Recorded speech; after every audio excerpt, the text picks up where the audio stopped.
Hello दोस्तों, स्वागत है आपके अपने परिवार ऑफिशियल स्टडी अड्डा चैनल पर। हम लोग दोस्त आरआरबी एनटीपीसी जो 2024-25 में एग्ज़ाम्स होने वाले दोस्त, इसके एग्ज़ाम्स अप्रैल में होंगे दोस्तों। उसके लिए हम एक एक्सप्रेस सीरीज चलाए, उसमें आपको दोस्त मैथ्स पढ़ाता हूं मैं, जिसमें मैथ्स के जो प्रीवियस ईयर के क्वेश्चन होते हैं, तो मैथ्स का क्वेश्चन तो होता है, साथ में हम डीआई का भी कराते हैं। जो डीआई पूछी जाती है उसका भी क्वेश्चन हम दोस्त उसमें लेते हैं।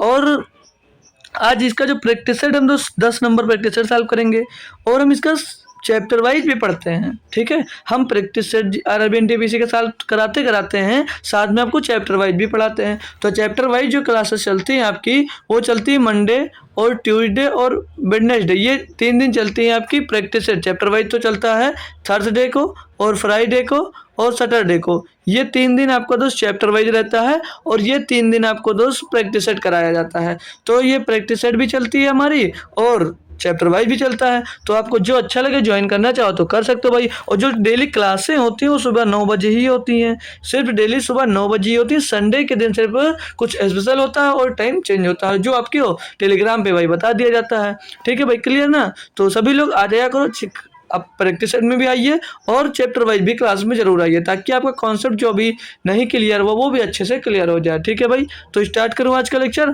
ठीक है, तो आज का स्टार्ट करते हो लेक्चर। और हाँ, अगर आप लोग देखना चाहते हो तो प्ले लिस्ट बनी हुई है, जाकर सभी लेक्चर्स को देख सकते हो। और उससे भी अधिक आपके लिए मैं सुविधा ये कर दिया हूँ कि उसकी लिंक भी आपको डिस्क्रिप्शन में दे दी गई है। यूट्यूब में जाकर आपको ढूंढना भी नहीं पड़ेगा, लिंक पे टच करोगे सीधे प्ले लिस्ट के अंदर पहुंच जाओगे।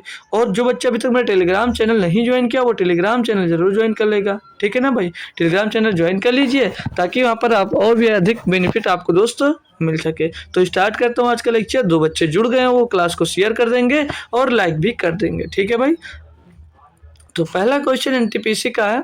और ये जो उस दिन चल रहा था ना हमारा पेपर 28/12/2020 का सेकंड शिफ्ट का जो पेपर चल रहा था, वही अभी चल रहा है। उसके जो 34 क्वेश्चन, हम 34 क्वेश्चन जब सॉल्व कर लेंगे तब हमारा दूसरा सेट दोस्त आ जाएगा। तो 25 तक हम दोस्त सॉल्व कर लिए थे। आज हमारा क्वेश्चन नंबर 26 है। इसमें दिया क्या है भाई, ध्यान से पढ़िएगा सभी बच्चे। बोला कक्षा 10 बोर्ड की परीक्षा में बैठने वाले छात्रों की कुल संख्या 360 है।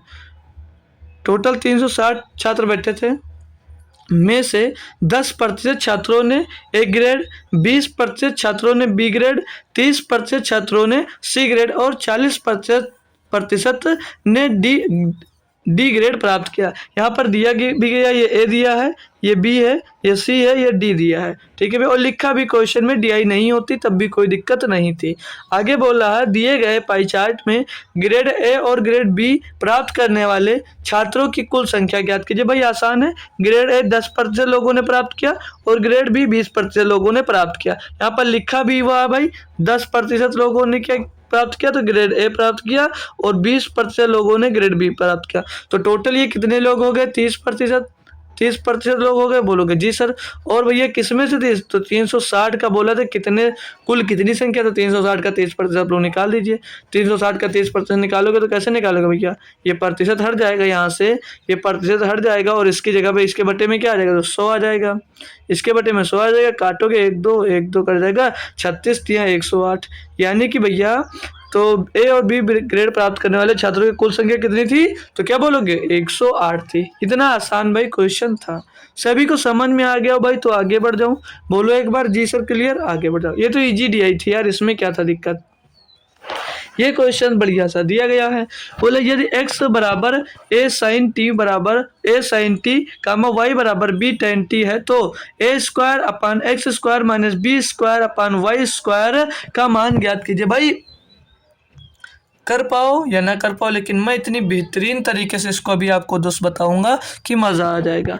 कैसे? यहाँ पर x बराबर लिखा हुआ है a sin t, तो क्या लिख सकते हैं इसको आप लोग x जो है वो a के नीचे भेज दीजिए, तो a बटे x हो जाएगा। ठीक है, बोलोगे जी सर। इधर x की तरफ बचा क्या? 1, और 1 के नीचे आप लोग भेज दो sin t। 1 के नीचे भेज दोगे क्या आप लोग? sin t। कोई दिक्कत है मेरे भाई? कोई दिक्कत हो तो तुरंत बोल देना, जहाँ पर ना समझ में आए। ठीक है भाई, ये उसके 1 के नीचे आ गया। अब आपको पता होगा कि 1/sin थीटा क्या होता है? 1/sin थीटा क्या होता है? तो 1/sin थीटा होता है कॉसेक थीटा। 1/sin थीटा क्या होता है? तो होता है कॉसेक थीटा, यानी कॉसेक टी हो जाएगा ये। क्लियर भाई, कोई दिक्कत नहीं होगी। दूसरा स्टेप में आएंगे। दूसरे स्टेप में क्या दिया आपको, दूसरे स्टेप में ये दिया गया है, दूसरे स्टेप में y बराबर में b tan थीटा दिया है। तो इसको क्या लिख सकते हो मेरे भाई, इसको आप लोग जो b है b के नीचे y भेज दीजिए, तो ये b बटे y हो जाएगा। ठीक है, बोलोगे जी सर जी। और जब b की y की तरफ बचा 1 और 1 के नीचे tan थीटा भेज दीजिए, तो 1 बटे tan थीटा हो जाएगा। 1 बटे tan t, थीटा नहीं है tan t हो जाएगा। अब भाई 1 बटे tan t क्या होता है, क्या पता है सभी को? तो बोलोगे जी सर ये भी पता है, 1 बटे tan t होता है cot t, 1 बटे tan t होता है cot t। कोई दिक्कत भैया, कोई दिक्कत नहीं होनी चाहिए, कोई दिक्कत भैया नहीं होनी चाहिए। आपसे मान किसका पूछा है, आपसे मान पूछा a बटे एक्स, ए स्क्वायर बटे x square minus b square minus y square. तो क्या कर सकते हो, तो आप ऐसा करो, इनका दोनों तरफ का स्क्वायर कर दो, मतलब इनका तो स्क्वायर कर दोगे, और जब इनका स्क्वायर कर दोगे मेरे भाई, तो क्या प्राप्त होगा, इधर मिल जाएगा ए स्क्वायर, स्क्वायर करके माइनस कर दीजिए। ठीक है, a square x square minus b square और बट्टे में 2 एक्स स्क्वायर बटे में वाई स्क्वायर, और बराबर में इधर क्या बच जाएगा, तो इधर क्या हो जाएगा, ये हो जाएगा इधर कॉसेक स्क्वायर, इधर हो जाएगा cosec square T, cosec square T हो जाएगा, और माइनस का कॉट टी हो जाएगा, माइनस का कॉट टी हो जाएगा। बोलोगे जी सर, तो इसके बराबर क्या होगा, तो भाई इसके बराबर होता है 1 cot square cosec square theta minus cot square theta is equal to 1 होता है। तो ऑप्शन नंबर हमारा 1 ये हो जाएगा सही।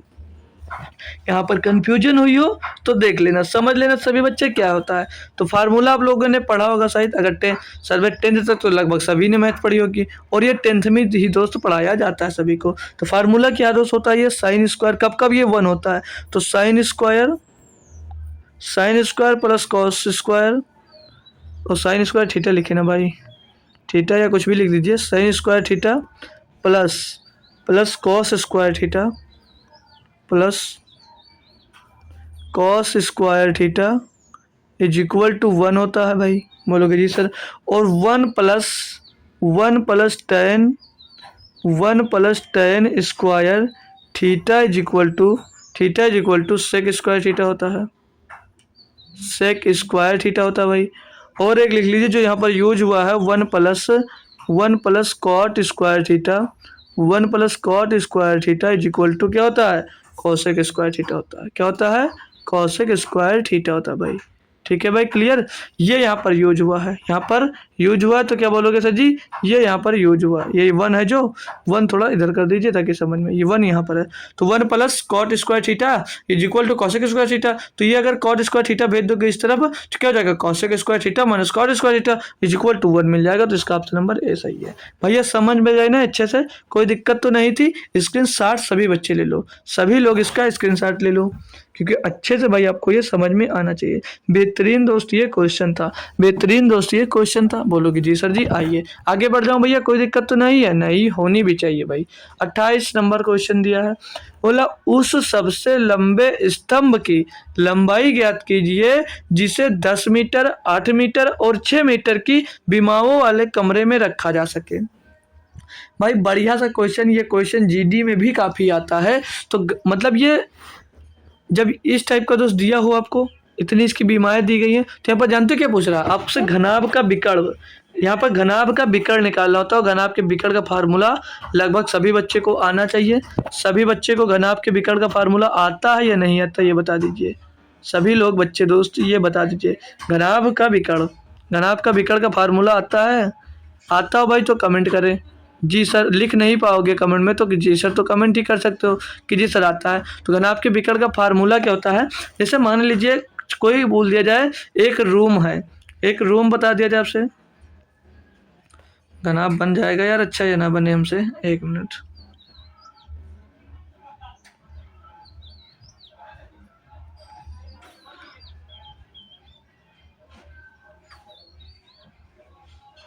ये घनाभ शायद बन गया, नहीं बना होगा तो एडजस्ट कर लेना। अब पूछा जाए इसमें से सबसे लंबा इसका विकर्ण क्या होगा, तो इसका विकर्ण यही तो आता है भाई, विकर्ण यही तो होगा। मतलब कौन, जैसे कोई जैसे समझ लीजिए कोई आयत ही बना हुआ है, अगर वर्ग ही अगर इसका विकर्ण पूछ रहा है तो विकर्ण ये पूछ रहा है, नहीं इसकी सबसे लंबी भुजा कौन होगी, तो सबसे लंबी भुजा होती है घनाभ का विकर्ण। ठीक है, घनाभ के विकर्ण होता है। तो घनाभ का विकर्ण भैया, और इसका फार्मूला क्या होता है घनाभ के विकर्ण का, घनाभ के विकर्ण का फार्मूला क्या होता है, तो लिख लीजिए भैया सभी लोग। घनाभ के विकर्ण का फार्मूला होता है अंडर रूट के अंदर एल स्क्वायर प्लस में बी स्क्वायर और प्लस में एच स्क्वायर, ये होता है। बोलोगे जी सर जी, ठीक है। तो अपनी वैल्यू पुट कर दीजिए भैया।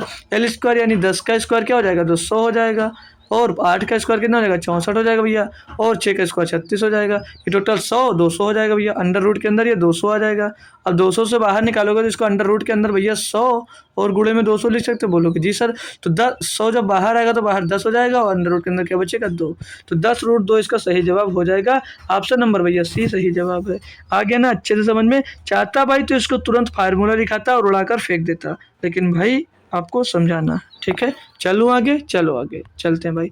अब अगला क्वेश्चन दिया भाई, यदि यक्स समीकरण x square minus 2x plus 1 बराबर 0 को संतुष्ट करता है तो x cube minus 1/x cube का मान ज्ञात कीजिए। देखिए भाई यहाँ पर करना क्या था, पहले ये समीकरण जो दिया गया है एक्स स्क्वायर माइनस 2x और प्लस 1, ये x बराबर इतना, तो इसको संतुष्ट करता है। तो क्या करोगे आप लोग, पहले से x से एक बार डिवाइड कर दो सभी को। x से डिवाइड करोगे तो ये मिल जाएगा यहाँ पर x, यहाँ पर मिल जाएगा 2 और यहाँ पर प्लस में क्या मिल जाएगा 1/x, ठीक है। x से डिवाइड करने पर बराबर 0।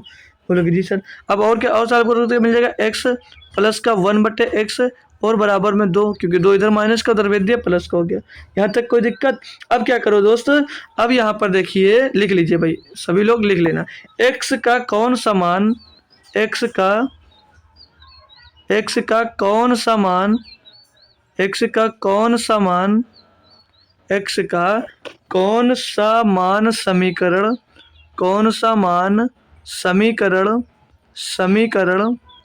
समीकरण को संतुष्ट करेगा। यहाँ पे आएगा नहीं, सीधे लिख लेते हैं, ठीक है भाई। संतुष्ट करेगा। बताओ भाई, x का ऐसा क्या मान रख दे यहाँ पर जो समीकरण को ये संतुष्ट करेगा, यानी कि यहाँ पर x की क्या वैल्यू रख दे कि 2 मिल जाएगा। तो अगर हम x बराबर यहाँ पर 1 रख दें, x बराबर अगर 1 रख दें तो क्या मिल जाएगा 1, और प्लस में 1/1 का मतलब 1 बराबर 2, यानी कि 2 बराबर 2 मिल जाएगा। यानी कि x का मान अगर 1 रखते तो वो समीकरण में संतुष्ट करता है। तो भाई यहाँ पर जो दिया, यहाँ पर भी आप क्या मान रखोगे, x का मान 1 रख दोगे। यहाँ पर भी आप लोग क्या मान रखोगे, तो x का मान 1 रख दोगे। लिख दो जब x बराबर 0 रखने पर, ठीक है। तो यहाँ पर 1 रखें भाई, 1 का क्यूब करोगे तो 1 ही आएगा, माइनस 1/1 का क्यूब तो 1 ही आएगा। तो बराबर में क्या मिलेगा, 1 माइनस 1 बराबर क्या मिल जाएगा भैया 0। 1 बराबर 1 माइनस क्या मिल जाएगा 0। तो यहाँ पर इसका x cube minus 1/x cube का मान क्या होगा दोस्तों, 0 बताओगे। कोई दिक्कत तो नहीं भाई, बोलो भैया। नहीं है ना दिक्कत, नहीं होनी भी चाहिए भाई, नहीं होनी भी चाहिए आपको। आगे बढ़ जाऊँ, चलो आगे आ जाओ। क्वेश्चन नंबर भैया 30 दिया गया है। इसमें बोल रहा है दी गई सारणी एक विशेष शहर में एक परीक्षा उत्तीर्ण करने वाले छात्रों की संख्या को दर्शाती है। यदि किसी वर्ष में परीक्षा में बैठने वाले छात्रों की संख्या 3,54,000 है तो सभी 3 वर्षों में लगभग औसत उत्तीर्ण प्रतिशत ज्ञात कीजिए। भाई ये 3 वर्ष में बच्चे जो बैठे हुए हैं उनका औसत दिया 2016, 17, 18। तो इनका बोला टोटल का जोड़ के भैया बताइए कि ये 3,54,000 के कितना प्रतिशत है। तो भाई ये मैं कराऊंगा, काफ़ी टाइम लगेगा, तो आप लोग इनको टोटल कर लेना, इनको टोटल कर लेना, दोनों को आपस में जोड़कर जो आएगा ऊपर रख देना, बटे में आप लोग 3,54,000 रख देना, बट्टे में लोग 3,54,000 रख देना, घोड़े में जो 100 कर देना। तो ये आंसर आपका आएगा लगभग 70 पॉइंट कुछ कर आएगा। तो ऑप्शन नंबर आपका बी यहाँ पर सही हो जाएगा। तो ये सारे बच्चे अपने आप से खुद करेंगे, ठीक है। मैं यहाँ नहीं कराऊंगा, काफ़ी टाइम मेरा वेस्ट हो जाएगा, तो टाइम ना वेस्ट करते हुए ये नहीं कराऊंगा। और मैं बता दूँ, अगर इस टाइप का क्वेश्चन आता है एग्जाम्स में तो सबसे लास्ट में करने की कोशिश करना। ये नहीं कि हमको आता है तो मैं पहले करूँगा, भाई ये 2 नंबर जितने नंबर का पेपर होगा 2 नंबर आपको दिला कर जाएगा, लेकिन ना मालूम कितने नंबर का आपको नुकसान करा देगा। तो ये क्वेश्चन मैं यही सजेस्ट करूंगा कि आप लोग एग्जाम्स में मत इसको करना, ठीक है। लास्ट में अगर टाइम मिलेगा भाई तो कर लेना, ठीक है। तो क्या कोई दिक्कत नहीं है, टफ नहीं। इस टोटल को जोड़ लीजिए, इनको टोटल को जोड़ लीजिए, इसके ऊपर रख देना भाई, और इससे डिवाइड करके गुणे में 100 कर देना। आंसर आपका दोस्त लगभग 71% आ जाएगा, ठीक है। समझ गए ना भाई। आगे आइए, अगला क्वेश्चन देखेंगे भाई। अब दिया क्या है, दो संख्याओं का योग 1500 है, उनका लघुत्तम समापवर्त 16,379 है। वे दो संख्याएं कौन सी हैं भाई? वह दो संख्याएं कौन सी हमें ज्ञात करना है।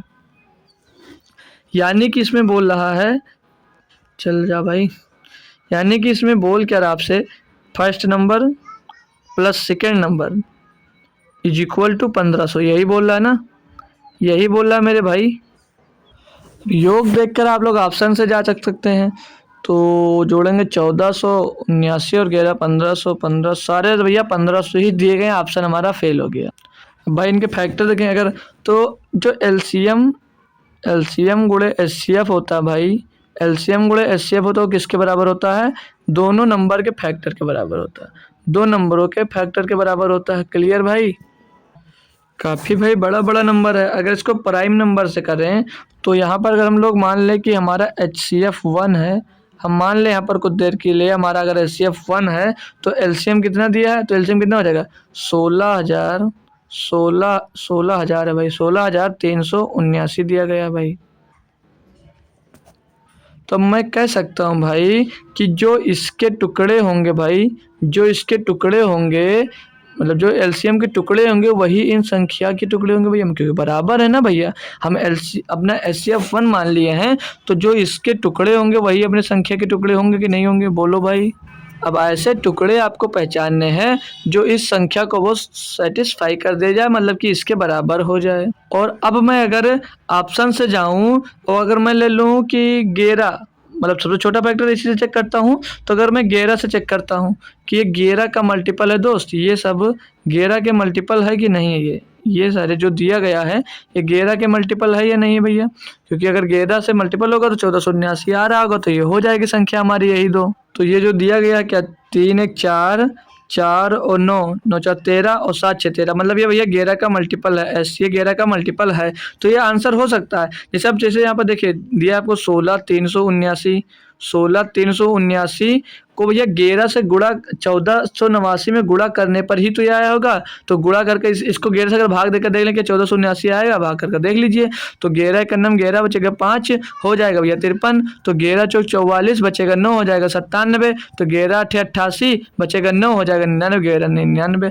मतलब भैया ये फर्स्ट नंबर 11 और सेकेंड नंबर भैया आपका 79 आ जाएगा। तो ये ऑप्शन से भाई आप जाकर थोड़ा जल्दी कर सकते हो। भाई मेथड पे जाऊँगा भाई बहुत टफ हो जाता है आपके लिए, ठीक है। तो इसे यही से करना हमें ज़्यादा सुविधा रहेगी। छोड़ते हैं भाई इसको, ठीक है। ऑप्शन नंबर 1 सही। अब आगे भैया आपको 32 नंबर क्वेश्चन करना है। 32 नंबर क्वेश्चन में दिया भैया, दिख रहा है या नहीं दिख रहा भाई? दिख तो जरूर रहा होगा क्योंकि बढ़िया क्लियरिटी से लिखा हुआ, पेपर भी HD में लिया था भाई हमने। दिया अंडर रूट के अंदर 19, हटाओ भाई इसको येलो कलर से लिख देता हूँ ताकि थोड़ा दिखने में भी आराम रहेगा आपको। तो लिखा क्या है, 19 मतलब 19 माइनस x रूट 12 और बराबर में क्या लिखा हुआ है भाई? बराबर में लिखा है -4 और -3 रूट के अंदर ये लिखा हुआ है। तो बोल रहा है तो यक्स का मान ज्ञात कीजिए। भाई इसमें यक्स की वैल्यूज निकालना है, कैसे करोगे? तो भाई स्टार्ट करते हैं अपना विक्रम। काफ़ी टाइम लगेगा भाई, क्वेश्चन लंबा है, थोड़ा अच्छा भी है, बट टफ नहीं है भाई, टफ नहीं है। तो भैया ये दिया तो क्या करोगे? तो पहला काम आप क्या करोगे, दोनों तरफ स्क्वायर, बोथ साइड स्क्वायर। क्या करोगे? बोथ साइड स्क्वायर कर दो भाई, बोथ साइड स्क्वायर कर दो मेरे भाई। क्या कर दोगे आप लोग? बोथ साइड स्क्वायर करोगे। पहला काम आपका क्या रहेगा? तो बोथ साइड स्क्वायर करोगे आप, ठीक है। बोलोगे जी सर जी मैं बोथ साइड स्क्वायर इसका कर दे रहा हूँ। तो बोथ साइड स्क्वायर करेंगे तो क्या मिलेगा? इधर इस साइड में जब स्क्वायर होगा भाई तो ये बड़ा वाला रूट खत्म हो जाएगा, ये बड़ा वाला रूट खत्म हो जाएगा, तो बचेगा क्या? 19 माइनस का 19 बचेगा, और माइनस में भैया x दिया है ना, माइनस लगा भाई, माइनस का x, और रूट में भैया ये 12 दिया था, तो 12 तो रहेगा। बोलोगे जी सर जी ये तो रहेगा ही रहेगा। अब और इधर बराबर में ये क्या मिल जाएगा? जब स्क्वायर दोनों तरफ करोगे तो भैया ये क्या मिल जाएगा? a square minus b square मिल जाएगा ना भैया। तो इधर क्या आ जाएगा? a स्क्वायर करोगे तो मतलब a स्क्वायर यानी कि 4 हो जाएगा, b स्क्वायर प्लस का होगा यानी कि कितना हो जाएगा? 3 हो जाएगा, और माइनस का 2ab माइनस का 2 गुणे 4 रूट 3, तो अंदर रूट के अंदर क्या होगा? 12 आ जाएगा भैया। भाई कोई दिक्कत तो नहीं है, थोड़ा डायरेक्ट किए हैं, बोलोगे नहीं है सर जी हमको कोई दिक्कत नहीं। अब क्या कर सकते हो इसको, तो भैया क्या मिल जाएगा, ये 19 इधर मिला, 19 और माइनस का x रूट 12, 19 माइनस का x रूट 12 और बराबर में ये क्या हो जाएगा, ये 7 माइनस का 2 रूट 2 हो जाएगा, 7 माइनस का 2 रूट 2 हो जाएगा। बोलोगे जी सर जी यहाँ तक तो क्लियर है। आगे बताइए, आगे भैया अब ये इधर ये जो 19 है भैया, ये 7 इधर आएगा तो क्या बचेगा, 12 बचेगा प्लस का। बोलोगे जी सर तो यहाँ पर 12 हो जाएगा।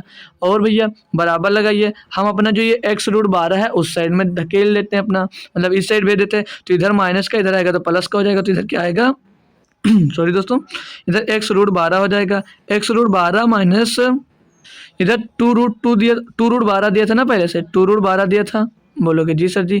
अब क्या करोगे, अगर इस साइड से मैं रूट 12 कॉमन ले लेता तो अंदर क्या बचेगा, इधर तो 12 12 बचेगा आपका, बराबर में साइड में दोस्त मैं रूट 12 कॉमन ले लेता हूँ, अगर रूट 12 कॉमन ले लेता हूँ अगर, तो अंदर बचेगा क्या, अंदर बचेगा भैया x माइनस का 2, x माइनस का 2। बोलोगे जी सर। अब ये जो रूट 12 है, ये रूट 12 इधर ये 12 लिखा तो 12 को क्या मैं रूट 12 और मल्टीप्लाइड में रूट 12 लिख सकता हूँ। बोलोगे जी सर बिल्कुल लिख सकते हो, क्योंकि इनको गुणा करोगे तो फिर से 12 आ जाएगा। बिल्कुल सही। तो अब रूट 12 इसके बट्टे में 2 आ जाएगा, रूट 12 इसके बट्टे में आ जाएगा, तो इस साइड बराबर में बचेगा क्या, x माइनस 2 बचेगा, x माइनस 2 बचेगा। अब रूट 12 से रूट 12 एक कैंसिल हो जाएगा, तो x माइनस 2 बराबर, x माइनस 2 बराबर बचेगा क्या, रूट 12 बचेगा, रूट 12 बचेगा भैया। तो x बराबर क्या मिलेगा, x बराबर मिलेगा 2 प्लस का रूट 12। भैया समझ में आया, रूट 12 एक तो एक काम करिए भाई, रुकिए यहाँ तक हटा दीजिए, रूट 12 को भी हम रूट से निकाल सकते हैं ना, तो इधर जितना बचा तो रखे, ये बचा कि ना x माइनस 2 बराबर रूट 12, तो हम छोटा सा लिख लेंगे क्योंकि भाई पूरा सोल्यूशन देना, आंसर उसी में आ रहा है। तो ये x माइनस x बराबर क्या होगा, ये 2 तो इस साइड में तो जाएगा और प्लस का ये 12 जो लिखा है, हम एक दूसरी जगह लिख कर दिखा दें, रूट 12 को हम लोग क्या 4 गुणे 3 लिख सकते हैं रूट के अंदर। बोलोगे जी सर। तो ये रूट से बाहर आएगा तो क्या 2 रूट 2 हो जाएगा, 2 रूट 3 लिख सकते हो इसको, रूट 12 को 2 रूट 3 लिख सकते हो। बोलोगे जी सर लिख सकते हो। तो 2 प्लस रूट 12 की जगह पर हम लिख देंगे 2 प्लस 2 रूट 3। तो x बराबर क्या आंसर आ जाएगा इसका भैया, x बराबर आ जाएगा 2 प्लस 2 रूट 3 और x बराबर 2 प्लस 2 रूट 3। कौन सा ऑप्शन दिया भैया, ऑप्शन नंबर बी में दिया था। भैया मजा आया क्वेश्चन सॉल्व करने में। आप लोग अगर इसे टफ मानते हो तो ये टफ था नहीं भाई, ये मैं कहूँगा। ये और यहाँ पर ये देखना बट्टे में 1 था तो ये नहीं लिया, इसका कोई मतलब नहीं था, ठीक है, कि सिर्फ फालतू में दिया हुआ था। तो भाई क्वेश्चन टफ नहीं था, बस आपको थोड़ा सा समझना था और थोड़ा सॉल्व करना था। इसको भाई करना था तो जल्दी से कर सकते थे, बट मुझे आपको एक एक बाई स्टेप जो समझाना था तो टाइम लग गया भाई ना। तो आप लोगों को समझ में आ गया, आगे बढ़ जाऊँ। बोलो कि जी सर आगे बढ़ जाइए। अब ये क्वेश्चन जैसे दिया गया, बोला यार p बराबर 2 प्लस 0.02 भाग में 2 लिख दे रहा हूँ, ये शायद विजुअल ना हो लेकिन भाई दिख जरूर रहा होगा, ये आप मत बोलिए लेकिन लिख दे रहा हूँ। तो p बराबर दिया गया वो लिख देता हूँ सारा, ठीक है। तो 2 प्लस में 0.2 फिर डिवाइड में 0.2 और गुणे में 2 और फिर माइनस में दिया है 1 गुणे 2, ये p बराबर दिया है। और q बराबर क्या दिया वो देख लीजिए, q बराबर दिया भैया, q बराबर दिया है 2 माइनस का 0.2 और डिवाइड बाई भैया अभी ब्रैकेट के अंदर सेम इसमें भी दिया 0.2 गुणे 2 माइनस का 1/2 और गुणे में 2 दिया है।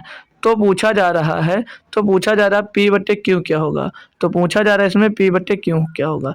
भाई सॉल्व करो, बहुत बेहतरीन तरीके से भैया कर सकते हो, इसमें कोई टफ पढ़ने की ज़रूरत भी नहीं है, बस थोड़ा दिमाग लगाओ और कॉन्सेप्चुअल आसानी से भाई इसको कर सकते हो। तो आसानी से कैसे कर सकते हो, आइए हम भाई है ना, हम किस लिए हैं भाई, हम तो सिखाने के लिए ही बैठे हुए हैं, तो सीखो भाई। अब अगर p की वैल्यू निकाल लूँ मैं, अगर p की वैल्यू निकालूँ तो देखिए भैया p बराबर क्या होगा, ये 2 आगे दिया प्लस का रखा रहने दीजिए, 2 प्लस ये 0.2 लिखा हुआ भाग में इसके जो नीचे इसका गुणा करोगे भैया, जब आप लोग इनका गुणा करते क्या 2 दूनी 4 होगा, लेकिन बट्टे में आ जाएगा, भाग लगा है और बट्टे में पॉइंट का 4 हो जाएगा, माइनस का 2 एकन्नम 2 हो जाएगा। कोई दिक्कत बोलोगे नहीं, तो इस -2 से ये -2 आपका खलास हो जाएगा, ये पॉइंट से पॉइंट उठ जाएगा, 2 एकन्नम 2, 2 दूनी 4, यानी कि इसकी फाइनल p की वैल्यू क्या आ जाएगी 1/2, p की वैल्यू फाइनल क्या आ जाएगी 1/2। क्यों p आ जाइए भैया, क्यू पे आएंगे भैया तो ये 2 लिखा हुआ लिख दीजिए, माइनस का 0.2 लिखा है, माइनस का 0.2 लिख दीजिए, बट्टे में ये इसका गुणा करोगे 0.4 ही आएगा, बट्टे में 0.4 लिख दीजिए भैया। और यहाँ पर माइनस, ये माइनस क्या आएगा, ये माइनस तो लगा हुआ है लेकिन इसका 2 से ये 2 कैंसिल हो जाएगा ना, तो क्या बचेगा, माइनस का 1 बचेगा। हम बोलोगे जी सर बिल्कुल बचेगा। अब यहाँ पर इसको काटोगे तो ये 1/2 मिल जाएगा, इसको काटोगे अगर तो क्या मिल जाएगा, 1/2 मिल जाएगा। बोलोगे जी सर अब ये माइनस का 1 है, प्लस का 2 में से घटेगा क्या बचेगा, बचेगा 1, तो 1 माइनस 1/2 बचता है। अगर 1 से आधा घटा दिया जाए तो कितना बचता है, आधा बचता है। यानी क्यू का मान भी हमें दोस्त यही मिल गया। ज्ञात क्या करना था आपको, ज्ञात करना था P/Q, ज्ञात करना था P/Q। तो कैसे ज्ञात करोगे, P का मान कितना 1/2 और Q का मान कितना भैया 1/2, तो ये 2 जाकर ऊपर गुणा होगा, 1 जाकर ऊपर गुणा होगा, यानी कि 2/2, यानी कि 1 आंसर आ जाएगा भैया, 1 इसका आंसर आ जाएगा। ऑप्शन नंबर बी सही जवाब है। अच्छा भैया मजा आया, आसानी से कर लिए, आसानी से भाई कर पाए, अच्छा लगा ना, बोलो एक बार भाई, अच्छा लगा ना, बोलोगे जी सर। पढ़ूँ आगे, कोई दिक्कत कोई परेशानी तो नहीं है, बोलोगे नहीं होगी। चलो आगे आए भैया, फिर से एक डीआई का क्वेश्चन दिया गया भाई, डीआई का क्वेश्चन दिया गया, इसमें बोल रहा है 2001 में एक कंपनी द्वारा अर्जित राजस्व 6300 करोड़ था। मतलब 2001 में कितना रुपए का राजस्व था, तो इसमें दिया गया भाई, मैं लिख नहीं रहा हूँ, यहाँ पर दिया गया 6300 करोड़ रुपए था 2001 में। आगे बोला जो 2010 में 8100 करोड़ था, मतलब 2010 आया तो ये 8100 करोड़ हो गया। इसकी वैल्यू तो दिख रही होंगी भाई, ये डीआई अच्छे से निकाल कर लगाइए यहाँ पर, ठीक है। तो और 2015 में बोला 10,800 करोड़ हो गई, 2015 में भैया 10,800 करोड़ हो गई, ठीक है। अब बोल रहा है 2001 से 2010 के बीच और 2015, 2001 से 2010 के बीच और 2010 से 2015 के बीच राजस्व आय में हुई वृद्धि का अनुपात। भाई क्या दिक्कत है, मतलब ये पूछ रहा क्वेश्चन में, यहाँ से यहाँ जो वृद्धि हुई फिर यहाँ से यहाँ जो वृद्धि हुई, इनका अनुपात भैया 81 से 63 घटा दीजिए, 81 से 63 घटाओगे तो क्या मिलेगा, पीछे डबल जीरो, पीछे डबल जीरो तो आना ही आना है, पीछे तो भैया डबल जीरो आना ही आना था, तो पीछे डबल जीरो लगा देंगे। बोलो कि जी सर लगा दिए। अब भैया यहाँ पर हो गया क्या, 11 में 3 जाएगा, बचेगा कितना 8, इसे बचा 7 में 6 जाएगा 1, मानी कि 1800 की वृद्धि हुई, ठीक है। रेशियो पूछा आगे, अब यहाँ से 8100 से 10,008 घटाओगे तो भैया पीछे डबल जीरो लगा देंगे, पीछे डबल जीरो लगा देंगे, और 8 में से 1 जाएगा बचेगा 7, भैया बचेगा यहाँ 10, तो 10 में से 8 जाएगा बचेगा तो 2700, इसको काटोगे तो 9 दूनी 1800 और 9 त्रिक 2700, भैया 2:3 है भैया, 2:3 है वृद्धि का अनुपात। भैया ये तो भाई इसमें जो डीआई दी जाती है बहुत ही आसान डीआई दी जाती है आपकी, किसमें, एनटीपीसी में भाई, बहुत आसान डीआई दी जाती है भाई, ठीक है। तो इसके सारे क्वेश्चन हम लोग दोस्त कंप्लीट कर लिए। अब हमारा जो प्रैक्टिस है दोस्त स्टार्ट होने वाला नया पेपर कौन सा होगा, वो एनटीपीसी सीबीटी 1 1 फरवरी 2021 की सेकंड शिफ्ट दोस्त हम अब चालू करेंगे। तो पहला क्वेश्चन आसान सा क्वेश्चन दोस्त दिया गया, इसमें क्या करना है आपको, तो इसमें भैया सिंप्लीफिकेशन का करना है आपको।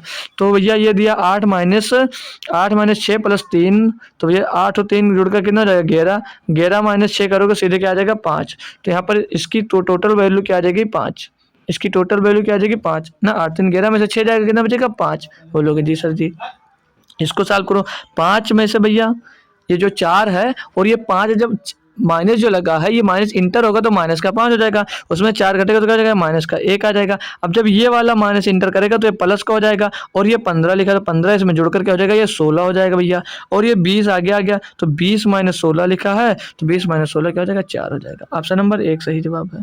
कोई दिक्कत हो, अगर दिक्कत हो भैया तो कैसे करोगे भैया, बच्चों की तरह 20 माइनस फिर बड़ा ब्रैकेट 15, फिर माइनस करली ब्रैकेट फिर 4 माइनस रूट के अंदर 11 माइनस 6, ये करोगे भैया करली ब्रैकेट क्लोज बड़ा ब्रैकेट क्लोज, फिर ये 20 माइनस ब्रैकेट के अंदर 15 माइनस के अंदर फिर करली ब्रैकेट 4, फिर माइनस लगाओगे ये बचेगा 5, तो 5 अंदर बाहर लाओगे ब्रैकेट के तो अंदर माइनस हो जाएगा, ये आ जाएगा, फिर करली ब्रैकेट करो बड़ा ब्रैकेट करो, फिर 20 माइनस बड़ा ब्रैकेट, फिर 15 माइनस का, फिर ये बचेगा अंदर माइनस का 1, तो इस माइनस से प्लस हो जाएगा, हो जाएगा 1 बड़ा ब्रैकेट क्लोज, फिर 20 माइनस ये भैया 16 हो जाएगा, ये माइनस अंदर इंटर होगा तो माइनस का 16 हो जाएगा बराबर में 4। ऐसे करोगे, क्या मतलब है भाई, क्या ही मतलब है सिंप्लीफिकेशन। अगर आपको भी नहीं समझ में आ रहा है तो एनटीपीसी की क्या तैयारी करोगे यार, चलो आगे बढ़ जाऊं भाई, अगला क्वेश्चन देखेंगे। अगला क्वेश्चन दिया क्वेश्चन नंबर 2, बोला नरेंद्र की माँ, भाई आयु वाला क्वेश्चन है और बेहतरीन तरीके से आप लोग करोगे। नरेंद्र की माँ की आयु नरेंद्र की आयु की 4 गुनी है। मान लीजिए यम नरेंद्र की माँ, ये एम लिख देते हैं, नरेंद्र की माँ हो गई और ये नरेंद्र हो गया। ठीक है, बोलोगे जी सर जी हो गया, मान सकता हूँ।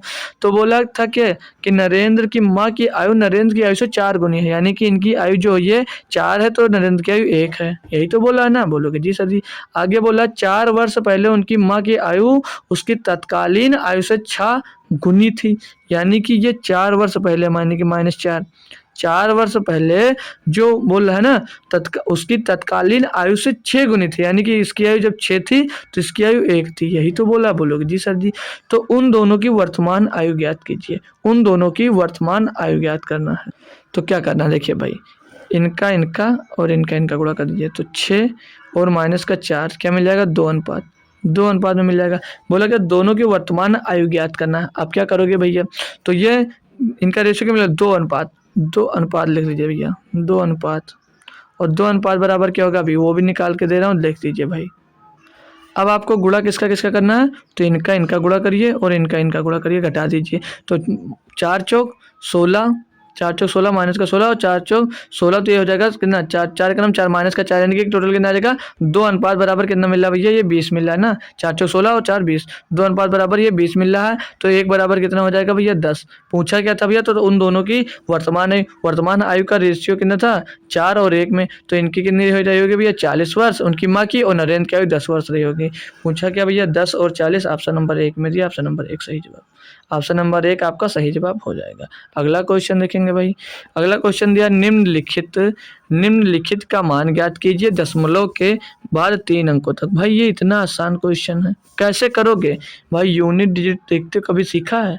आज मैं, हाँ भाई आपको एक इन्फॉर्मेशन देनी थी, तो वो इन्फॉर्मेशन ये है, आज से हम एसएससी जीडी का दोस्त चैप्टर वाइज क्लास लेंगे और चैप्टर वाइज के आपको कॉन्सेप्ट सिखाएंगे। कॉन्सेप्ट के बाद में भैया, कॉन्सेप्ट के बाद में आपको जो सिखाया जाएगा वो उसमें दोस्त प्रीवियस से जो क्वेश्चन अब तक लगभग 3-4 साल या 5 साल जो हो पाएगा मेरे से, उतने प्रीवियस ईयर के उस चैप्टर के सारे क्वेश्चन आपको करवाऊंगा। तो मैं कोशिश करूंगा कि आपका पेपर जनवरी फरवरी में अगर पड़ रहा है तो मैं जनवरी फरवरी तक दोस्त आपका एसएससी जीडी का बैच जो होगा, मतलब नंबर सिस्टम से स्टार्ट करूंगा। जितने चैप्टर होते हैं सारे चैप्टर को 3 महीने में कोशिश करूंगा आपको दोस्त करवाने की। ठीक है ना भैया, कोई दिक्कत तो नहीं होगी। और क्लास अगर आप लोग बताओ तो 7 बजे रख देता हूँ, क्लास अगर आप लोग बताओ तो 7 बजे रख देता हूँ भाई। आप लोग आते नहीं हो, आप लोग आना स्टार्ट करिए तो मैं 7 बजे ही क्लास रख दूंगा। और भाई ये देख लीजिए, वो कंटेंट दूंगा आपको, इतना बेहतरीन कंटेंट दूंगा कि आप लोग बैच में मिलता होगा। लेकिन देखिए आप लोग क्या सोचते हैं, जो यूट्यूब पे फ्री मिल रहा है, जो यूट्यूब पे फ्री में मिलता है वो इतना इम्पोर्टेंट नहीं होता, वो पूरा बैच मतलब पूरा डिटेल में नहीं होगा भाई। आप लोग अगर बैच लेकर पढ़े होंगे वहाँ से मिला लेना, फिर ये जो मैं फ्री ऑफ कॉस्ट दूंगा आपको एसएससी जीडी के लिए बैच, उससे मिला लेना। कुछ कमी आएगी तो बताना भाई। तो इसको कैसे करोगे भाई, तो 160 माइनस 3.342 लिखा है, फिर 32.124 दिया, तो भैया दोनों के पॉइंट के बाद 3 अंक हैं, तो लास्ट का अगर 2 यहाँ 2 यहाँ पर 4 है, तो 2 से 4 घटाओगे, नहीं 12 से 4 घटाओगे, क्या बचेगा 8।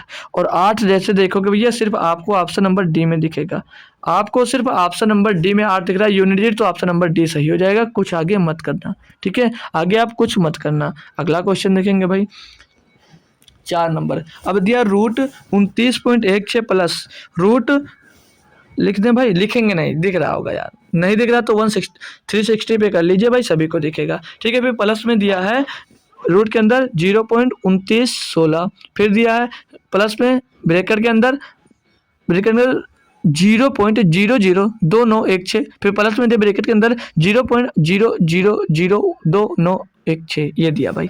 तो भैया 2916 का रूट निकालोगे, इसका रूट कैसे निकालोगे, जैसे 2916 दिया गया है, इसका स्क्वायर रूट कैसे निकालोगे, इसका स्क्वायर रूट कैसे निकालोगे, तो भैया ये 2 अंक छोड़ दीजिए, लास्ट का दीजिए 4 मतलब 6 है, तो ये किसके स्क्वायर में आएगा, ये किसके स्क्वायर में आएगा, ये तो भैया बोलोगे सर जी ये तो या तो 4 के स्क्वायर में आएगा या तो ये सर जी 6 के स्क्वायर में आएगा। ठीक है, बोलोगे जी सर जी। तो अब क्या करना है, और जो 29 है किसके करीब है, 50-25, यानी कि 54 का स्क्वायर बन रहा है, 54 का स्क्वायर रूट होगा। अब ये अंडर रूट के अंदर लिख देंगे यार, एक बार अगर ना दिख रहा हो भाई आप लोगों को, तो लिखा हुआ है रूट 29.16 √29.16 लिखा है और प्लस में लिखा हुआ है √2916 2916 मतलब वही 2916 ही लिखा हुआ है। प्लस में फिर से रूट के अंदर लिखा गया है तो लिखा 0.002916 फिर प्लस के अंदर और क्या लिखा है तो ये रूट के अंदर लिखा हुआ है 0.000040 फिर 2916 लिखा हुआ है। ठीक है 2916 लिखा स्क्वायर के बाहर निकालोगे भाई ध्यान से पढ़ना अच्छी तरीके से कैसे करोगे भाई 2916 लगेगा अगर अंदर 2 पॉइंट के अंदर अगर 2 अंक में दशमलव है तो बाहर आएगा तो कितने अंक में दशमलव हो जाएगा 1 अंक में दशमलव हो जाएगा। अंदर अगर 4 अंक में दशमलव है तो बाहर आएगा कितने अंक पे हो जाएगा 2 अंक पे यानी कि ये कितना हो जाएगा भैया 0.54 हो जाएगा। अब भैया अंदर अगर कितने 2 6 अंक पे दशमलव है तो बाहर आएगा कितने अंक पे हो जाएगा 3 अंक पे दशमलव यानी कि 0.054 हो जाएगा ये। और भैया ये अंदर 8 अंक के बाद अगर दशमलव है तो बाहर आएगा कितने अंक के बाद दशमलव हो जाएगा 4 अंक के बाद तो 0054 इसका टोटल पूछ रहा भैया जोड़ दीजिए तो 4 5 4 9 5 4 9 5 4 9.5 भैया 5.9994 भैया ऑप्शन नंबर सी में देखने को मिल जाएगा भैया। ये बेहतरीन क्वेश्चन था थोड़ा आसानी से भाई आप लोग कर पाएंगे कोई दिक्कत तो नहीं होगी। चलो आगे अगला क्वेश्चन दिया भाई 5 नंबर मतलब सीता एक होटल को 20 दिनों में साफ कर सकती है मतलब सीता भैया एक होटल को 20 दिनों में साफ कर सकती है रीता उसी होटल को 30 दिनों में साफ करती है रीता जो है उसी होटल को 30 दिनों में साफ कर सकती है दोनों मिलकर होटल को कितने दिनों में साफ करेंगे भाई नंबर सिस्टम का इतना आसान क्वेश्चन पूछ लेगा ये उम्मीद भी नहीं थी इससे। ठीक है तो सीता एक दिन में 3 काम करती है रीता एक दिन में 2 काम करती है तो बोला वो दोनों साथ मिल जाए दोनों साथ मिलेंगे तो कितना काम करेंगे 5 टोटल काम आपका 60 है तो 5 से इसको काटोगे 12 दिन यानी कि 12 दिन में टोटल काम वो दोनों मिलकर कर लेंगे 12 दिन में वो दोनों मिलकर टोटल काम को पूरा कर लेंगे। अच्छा सा ना मजा आया। आगे 6 नंबर भाई दिया है यदि क्या दिया भाई यदि ABCD का एक चक्रीय चतुर्भुज है और ABC एक समबाहु त्रिभुज है तो कोण CDA का मान ज्ञात कीजिए। भाई बहुत अच्छा क्वेश्चन है बनाते हैं भाई देखना आप लोग। पहले दिया ABCD एक चक्रीय चतुर्भुज है और ABCD एक समबाहु त्रिभुज है कोण CD है तो एक चक्रीय चतुर्भुज बनेगा कैसे देखिए भाई तो ये हमारा पहले वृत्त बना लीजिए आप लोग ये हो गया वृत्त आपका। ठीक है अब चक्रीय चतुर्भुज कैसे बनेगा भाई बढ़िया क्वेश्चन और बेहतरीन क्वेश्चन अभी देखना कैसे आसानी से हो जाएगा क्वेश्चन कैसे आसानी से हो जाएगा आपको पता भी नहीं चलेगा क्वेश्चन इतनी आसानी से होगा भाई कि आपको ये पता भी नहीं चलेगा कैसे हो गया भाई अरे इतना जल्दी हाँ भाई इतना जल्दी होगा। पहले हम चक्रीय चतुर्भुज बना लेते हैं तो अच्छा ना बने भाई क्योंकि ये हमारे पास डिजिटल बोर्ड नहीं है तो वहाँ से सीधे ड्राइंग उठा कर रख दिए तो ये ड्राइंग नहीं है भाई ये सीधे आपकी क्या दीजिए सीधे हम हाथ से बना रहे हैं। ठीक है तो ये हो गया हमारा क्या ये बन गया ABCD एक चक्रीय चतुर्भुज क्या बन गया ABCD का चक्रीय चतुर्भुज ये ABC और ये D बन गया। बोलोगे जी सर बोल क्या था ABC एक समबाहु त्रिभुज है ABC मतलब ABC एक समबाहु त्रिभुज है तो ABC ये जो दिया गया है ये एक समबाहु त्रिभुज है। बोलोगे जी सर अब मैंने समबाहु त्रिभुज का पढ़ा था जो मतलब क्या पढ़ा था कल ही पढ़ा है ना समबाहु त्रिभुज की सारी भुजाएं बराबर होती हैं सारी भुजाएं बराबर होती हैं यानी कि जो कोण होगा कितने डिग्री का होगा इनका जो कोण होगा कितने डिग्री का होगा तो होगा 60 डिग्री। और ये भी आपने पढ़ा होगा कि त्रिभुज के तीनों कोणों का योग कितना होता है तो 180 डिग्री होता है तो ये भैया 160 मतलब ये 60 ये 60 तीनों कोण इनके कितने कितने के होंगे 60 डिग्री के होंगे। पूछा है तो कोण CDA मतलब ये कोण आपसे पूछा जा रहा है ये कोण आपसे पूछा जा रहा है भैया। तो अब इसका आंसर आप लोग कैसे दे सकते हो तो इसका आंसर सीधे 120 दे सकते हो सीधे 120 डिग्री दे सकते हो। बोलोगे क्यों अब भैया चाहो तो नोट में लिख लीजिए कि चक्रीय चतुर्भुज में आमने सामने भुजा का योग जो होता है वो 180 डिग्री होता है। लिख लोगे ना चक्रीय चतुर्भुज में चक्रीय चतुर्भुज में चक्रीय चतुर्भुज में चक्रीय चतुर्भुज में चक्रीय चतुर्भुज में आमने सामने चक्रीय चतुर्भुज में भाई एकदम शुद्ध पेवर हिंदी में लिखा रहा हूँ लिख लीजिए आमने आमने का आपने लिख दिया आमने इमा है भाई आमने सामने के आमने सामने के कोणों का योग, आमने सामने के कोणों का योग कितना होता है? कोणों का योग या कोणों का मान ले लीजिए, कोणों का योग कितना होता है? तो भैया 180 डिग्री होता है। कितना होता है? 180 डिग्री होता है भैया। ठीक है, तो ये कर लेंगे भाई। ठीक है भाई, ठीक है भाई, समझ में आ गया ना 120 डिग्री कैसे होगा ये? अब अगर आपको क्वेश्चन मिलता है तो भाई करके आओगे, नहीं आओगे? बोलो भाई, एक बार बताओ यार। इतनी अच्छे से आपको कॉन्सेप्ट बता रहा हूँ भाई कि मज़ा ही आ जाता होगा, बट आप लोग नहीं आ रहा तो कोई बात नहीं भाई। आपको नहीं आ रहा तो ज़बरदस्ती नहीं कहूँगा कि मज़ा लो। आ रहा, पढ़ाई समझ में आ रही तो बता दीजिएगा भाई, नहीं तो आपकी मर्जी। 7 नंबर ये भी भैया दिया है। अब दिया क्या है भाई? बिंदु ए, बी और सी वाले वृत्त पर स्थित है। कोण ए सी बी बराबर 47.5 डिग्री दिया है। लघु वृत्तखंड ए बी पर बना कोण ए ओ बी ज्ञात कीजिए। भाई इसके लिए भी आपको पहले एक केंद्र मतलब वृत्त बनाना होगा, एक वृत्त बनाना होगा पहले। तो पहले हम लोग क्या करेंगे? वृत्त बना लेंगे भाई। वृत्त हम कह रहा हूँ मैं, ड्राइंग बनाते ही आप लोग क्वेश्चन का आंसर निकल आएगा। और भाई एक बात क्या करो यार, खुद से एक बार ड्राइंग बनाया करो, भले ही गलत या सही कुछ भी बने, लेकिन ड्राइंग एक बार खुद से जरूर बनाया करो। ठीक है, खुद से ड्राइंग जरूर बनाया करो। क्या दे दिया भैया? बिंदु ए बी सी केंद्र वाले एक वृत्त पर स्थित है। भैया हम कोई केंद्र मान लेते हैं, हम मतलब कोई भी मान लेते हैं ए बी सी। हम मान लिए एक पॉइंट ये मान लिया, पॉइंट थोड़ा बड़ा मानते हैं ना ताकि दिखे आपको, दिखेगा नहीं तो आप लोग मानोगे नहीं। तो एक पॉइंट हम यहाँ पर एक मान लिए, और एक पॉइंट मैं यहाँ, एक पॉइंट यहाँ मान लूँ, एक पॉइंट यहाँ पर मान लूँ, एक पॉइंट वहाँ पर मान लूँ। भाई आप लोग पॉइंट मानने से निश्चिंत हैं। पूरे त्रिभुज मतलब पूरे वृत्त में कहीं पर भी पॉइंट मान लीजिए, कोई मतलब नहीं है। तो एक केंद्र वाले स्थित है, मतलब ये एक त्रिभुज है, ये एक त्रिभुज दिया गया है। ये जो त्रिभुज है वृत्त के ए बी सी 3 केंद्र पर स्थित है। ए ऐसे कर लीजिए, यहाँ से स्टार्ट करिए ना, ए और ये हो जाएगा बी आपका, ये हो जाएगा सी। ठीक है भाई, क्लियर? ये हमने हो गया। अब आगे बोला क्वेश्चन में था तो कोण ए सी बी कितना है? 47.5 डिग्री है। अब जो कोण ए सी बी है मतलब इस कोण की बात कर रहा है, तो ये कोण जो दिया है वो 47.5 डिग्री दिया है। वो कितना दिया है? अच्छे से लिख ले भाई, थोड़ा पतला कर देता हूँ, अच्छे से आएगा ना। क्या दिया? कोण कितना डिग्री दिया है? 47.5 डिग्री। भाई 47.5 डिग्री दिया गया है कोण। बोलो जी सर, पूछ क्या रहा है? तो लघु वृत्तखंड ए बी पर बना ए ओ बी कोण ज्ञात कीजिए। मतलब भैया ये कोण मतलब जो वृत्त है इसका मिड पॉइंट ओ ये है मान लीजिए, तो इस पे बना कोण, इससे बना कोण ए ओ बी, मतलब इससे बना कोण इस, अरे भाई बहुत मोटा हो गया। इससे बना कोण, इससे बना हुआ कोण, इसकी बात कर रहा है कि इसकी ये जो ये होगा ये कितने डिग्री होगा, इसकी बात कर रहा है कि ये कितनी डिग्री होगा। तो भाई ये कितनी डिग्री होगा? तो इसका दुगुना होगा। कितना होगा? 95 डिग्री।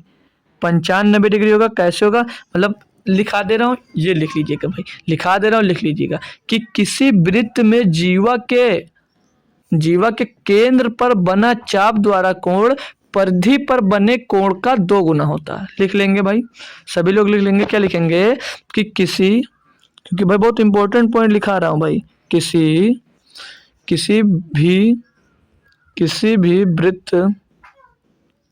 भी वृत्त में जीवा द्वारा थोड़ा पतला कर लो यार, जीवा द्वारा केंद्र पर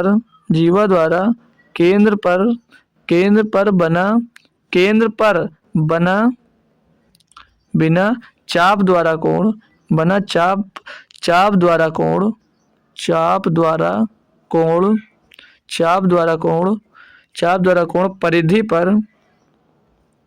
परिधि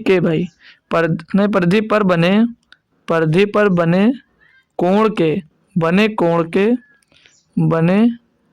कोण का 2 गुना होता है। बने कोण का 2 गुना होता है। ठीक है भाई, ये बात याद रखेंगे सभी लोग, 2 गुना होता है। ठीक है भाई, कंफ्यूज मत होना यहाँ पर, ये बात है ना। अगर दिया किसी भी वृत्त में जीवा द्वारा केंद्र पर बना चाप द्वारा कोण परिधि पर बने कोण का 2 गुना होता है, ये बात दिक्कत तो नहीं है। ये परिधि पर बने कोण का ये 2 गुना होगा। ठीक है भाई, कोई दिक्कत नहीं, आसानी से आप लोग कर पाए होंगे। ऑप्शन नंबर 2 सही है। अब मिलेगा तो डायरेक्ट भी कर सकते हो आप लोग, ठीक है भाई। आगे अगला क्वेश्चन 8 नंबर। अब दिया 12 गुणे 15, 15 गुणे 21 और 15 गुणे 21 फिर 21 गुणे 12 हो गई है। 21 गुणे 12 का मासापा ज्ञात कीजिए। भैया इसमें मासापा ज्ञात करने में क्या है, 12 गुणे 15 फिर कामा 15 गुणे 21 फिर कामा 21 गुणे 12, इसका मासापा ज्ञात करना यानी कि एचसीएफ ज्ञात करना है। एचसीएफ मतलब क्या होता है, हाईएस्ट कॉमन फैक्टर, मतलब दोस्त इन सभी में से बड़ा सा बड़ा कौन सा फैक्टर आप लोग कॉमन ले सकते हो, इन सभी में से बड़ा सा बड़ा कौन सा फैक्टर आप लोग कॉमन ले सकते हो। बोलोगे जी सर, तो इसमें से 3 कॉमन होगा और यहाँ से भी 3 गुणे 3 कॉमन हो रहा है, यहाँ पर भी 3 कॉमन हो जाएगा और 3 से 21 यहाँ पर भी 3 कॉमन होगा, इसमें भी 3 से 21 और यहाँ पर भी 3 चौक 12 यानी 3 3 कॉमन हो रहा है। तीनों जगह 3 3 कॉमन हो रहा है यानी 9 9 कॉमन हो रहा है। तो भैया 9 9 जब कॉमन हो रहा है तो 9 ही एचसीएफ हो जाएगा। हाईएस्ट कॉमन फैक्टर क्या हो जाएगा, 9 ही। जो सभी में ज़्यादा से ज़्यादा कॉमन मिले वही आपका एचसीएफ होता है। अब लोग बोलोगे 3 भी आ रहा है, भाई 3 छोटा है, हाईएस्ट बोला बड़ा बोला 3 लगाओ। 27 27 से भैया मिलेगा नहीं, 27 इसमें कहीं मिल ही नहीं रहा तो 27 नहीं होगा। तो हाईएस्ट कॉमन फैक्टर कौन हो जाएगा, 9। आसान क्वेश्चन था, सभी बच्चे कर पाएंगे। 9 नंबर एक क्वेश्चन दिया भैया आसान सा, बोला साधारण ब्याज की कितने प्रतिशत वार्षिक दर पर एक धनराशि 5 वर्षों में मूल राशि के 8/5 के बराबर हो जाती है। मतलब भैया ये जो 8/5 है, 8/5 है तो नीचे जो दिया वो क्या है, ये आपका प्रिंसिपल है यानी प्रिंसिपल 5 है। तो बोल रहा तो जो अमाउंट है वो 8 कितने समय में हो जाएगा, किस दर पर आपका अमाउंट 8 हो जाएगा। यानी कि इंटरेस्ट की बात करें तो यहाँ पर इंटरेस्ट कितना मिला, 5 से 8 हो गया, इंटरेस्ट कितना मिला 3, तो इंटरेस्ट 3 मिला। अब हमने भैया साधारण ब्याज का फार्मूला पढ़ा है, एसआई बराबर PRT/100। बोलोगे सी सर, इंटरेस्ट कितना 3, PRT प्रिंसिपल कितना 5, रेट पता नहीं है, टाइम कितना भैया, टाइम कितना दिया 5 साल बटे में 200, यही होता है ना, काट लो। 5 5 50 25 25 चौके 100 और 4 3 12, तो इंटरेस्ट कितना आ जाएगा भैया आपका 12%। इंटरेस्ट कितना आ जाएगा भैया आपको यहाँ पर 12%। ऑप्शन नंबर सी सही है बाबा। ऐसे नहीं कुछ बच्चे और भी अपना दिमाग लगाएंगे और भी किसी तरह से कर सकते हो, बिल्कुल कर सकते हो भाई। कैसे कर सकते हो, देखिए कर भी सकते हो, ओ क्यों नहीं कर सकते। हमारे लिए तो ये बेटर था भाई क्योंकि ये आसान ओ भाई 1 मिनट, ये थोड़ा आसान पड़ जाता है, ये थोड़ा आपके लिए दोस्त आसान पड़ जाता है। तो आप लोग करना चाहोगे तो कैसे करोगे, जैसे आपका जो भिन्न दिया है कितनी हो जाती है धनराशि, 8/5 हो जाती है, 8/5 हो जाती है। यानी कि अगर इसको प्रतिशत में मिलाया तो 100 मतलब 100 से इसमें गुणा कर देंगे तो 5 से काटेंगे 20 बार 20 अट्ठे 160, यानी कि टोटल आपको जो अमाउंट है वो 160% हो जाती है। तो 160% हो जाएगी तो प्रिंसिपल कितना होता है आपका, हमेशा प्रिंसिपल होता है 100%, बोल यही मालूम है ना, प्रिंसिपल 100% है। तो इंटरेस्ट यहाँ से कितना मिला, ब्याज, जो ब्याज मिल रहा है 60%, और जो 60% मिल रहा है कितने वर्ष में मिल रहा है, 5 वर्ष में मिल रहा है। तो 1 वर्ष का निकालने के लिए आप लोग 5 से डिवाइड कर दोगे तो 12 पंचे 60, तो यहाँ से भी आपका 1 वर्ष का ब्याज मिल जाएगा कितना, 12%। ऑप्शन नंबर भैया सी सही जवाब। कोई दिक्कत भाई, आसान था। जो मेथड अच्छा लगे आप लोग फॉलो जरूर करेंगे। आगे अब ये क्वेश्चन दिया, बोला एक वस्तु को 390 रुपए के विक्रय मूल्य पर बेचने पर 20% का लाभ प्राप्त होता है, उस वस्तु का क्रय मूल्य ज्ञात कीजिए। भैया मतलब कि 120 का जो वैल्यू दी गई है, 120% की वैल्यू दी गई है 390, 120% की वैल्यू दी गई 390, आपको 100% की वैल्यू निकालना है। तो 100% की वैल्यू निकालना है, इस टाइप का क्वेश्चन भाई तो आपको क्या बोल लूँ फिर, कितने आसानी से कर पा रहे होंगे आप लोग। तो 1 0 से 1 0 पहले काट दीजिए भैया, और अगर 6 से काटते हैं तो 6 दूनी 12 हो जाएगा, 6 से इसको काट देंगे 6 खाओ 36, 6 पंचे 30, 2 से इसको काट दीजिए 5 बार भैया, 2 से इसको काट दीजिए 5 बार, तो 65 पंचे कितना होता है 325, यानी कि 100% का जो मान रहा होगा कितना रहा होगा 325। कोई दिक्कत थी भैया, ये भाई आपके NTPC एग्जाम्स में आया हुआ क्वेश्चन है मेरे भाई, ठीक है। आगे अगला क्वेश्चन दिया, एक बिजली के खंभे का उन्नयन कोण 30 डिग्री से बढ़कर 60 डिग्री हो जाता है जब इसे देखने वाला व्यक्ति अपनी आरंभिक स्थिति से 30 मीटर खंभे की ओर बढ़ता है, उस बिजली के खंभे की ऊंचाई ज्ञात कीजिए। भैया करोगे ना, इससे मैं बता भी चुका हूँ, एक दिन बताया भी था कि इससे सॉल्व करना आसान होता है। हाइट एंड डिस्टेंस वाला क्वेश्चन देखिए भाई, मान लीजिए आपके पास ये खंभा है, ये खंभा है, बोलोगे जी सर, और जो व्यक्ति खड़ा था, जो व्यक्ति कोई खड़ा होगा वो यहाँ से खड़ा होगा और उस खंभे के ऊपर देख रहा होगा, तो उसका कोण कितना बन रहा है, उसका कोण कितना बन रहा है 30 डिग्री का, 30 डिग्री का बनना है। बोलोगे जी सर, और जब वो 30 मीटर आगे बढ़ जाता है, यानी कि ये 30 मीटर आगे बढ़ गया, 30 मीटर आगे बढ़कर कहीं यहाँ पर आ गया, यहाँ पर वो पहुँच जाता है, अगर 30 मीटर आगे पहुँचकर वो यहाँ पर पहुँच जाता है तो कोण कितने डिग्री का बनने लगता है? तो कोण जो बनने लगता है भाई 60 डिग्री का, मतलब 60 डिग्री का। कोण कितने डिग्री का बन गया? अब 60 डिग्री का, 60 डिग्री का बन गया।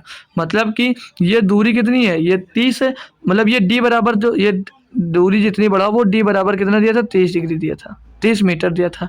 तो ये जो 60 से यहाँ तक की खंभे के बीच की दूरी होगी वो क्या होती है? वो d/2 होती है, ये d/2 होती है। और ऊंचाई क्या होती है? तो ऊंचाई होती है d/2, d/2√3 ये ऊंचाई होती है भैया, ठीक है। जो ऊंचाई होती है इसकी, ये ऊंचाई होती है d/2√3। तो अब यहाँ पर पूछा क्या? पूछ रहा उस बिजली के खंभे की ऊंचाई ज्ञात कीजिए, मतलब हमसे ये पूछा गया है, ये पूछा गया है। तो d बराबर 30 दिया गया है, d बराबर अगर 30 है तो यहाँ पर ऊंचाई कितनी होती है? d/2√3। तो d का मान 30 रख दोगे, 30√2√3 और बट्टे में 2, 2 से काट दोगे 15 आ जाएगा, तो इसकी ऊंचाई कितनी आ जाएगी? 15√3, 15√3 आ जाएगा। ऑप्शन नंबर डी आपका सही जवाब है। क्या कोई दिक्कत है इसमें? कोई दिक्कत है कोई इसमें? तो आप एक काम करिए दोस्त, इसका स्क्रीनशॉट चाहो ले लो, फिर मैं कुछ एक्स्ट्रा बता रहा हूँ उसका स्क्रीनशॉट जरूर ले लेना, ठीक है। ये नोट कर लो सभी लोग, ये आप लोगों को नोट कर लीजिए, ठीक है। आप लोग नोट कर लिए?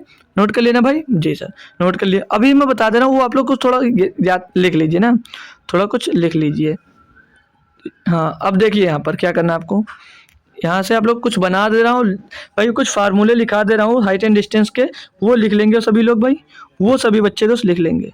सभी लोग हाइट एंड डिस्टेंस का जो मैं फार्मूला लिखाने जा रहा हूँ वो सभी बच्चे दोस्त एक बार कोशिश करके सभी लोग लिख लें। ये हो गया, ठीक है भैया। और सभी बना दे रहा हूँ, लिख लेंगे सभी लोग, ताकि डायरेक्ट यूज कैसे कर सकते हो।